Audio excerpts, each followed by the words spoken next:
I am the Tofu Golem. Please enjoy the video. You start by opening the NVIDIA overlay with Alt+Z. This immediately reveals the in-game overlay options. Once open, make sure GeForce Experience is running in the background and not blocked by full-screen apps. If Alt+Z doesn't respond, check the system tray for the app and restart it. Sometimes driver updates change overlay behavior.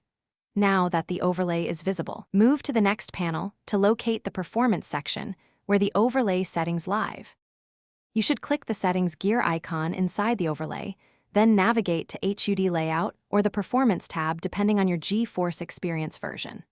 Once there, identify the Performance Overlay toggle or the In-Game Metrics section and switch it off. This stops the overlay from drawing over games. Make sure to apply or save changes if prompted.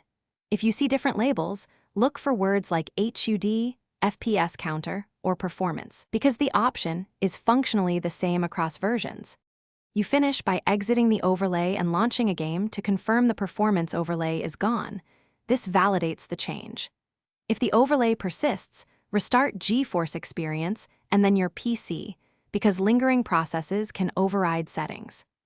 If that still fails, reinstall GeForce Experience or update/reinstall your NVIDIA drivers to reset overlay components. One troubleshooting tip: temporarily disable third-party overlays like Discord or Steam.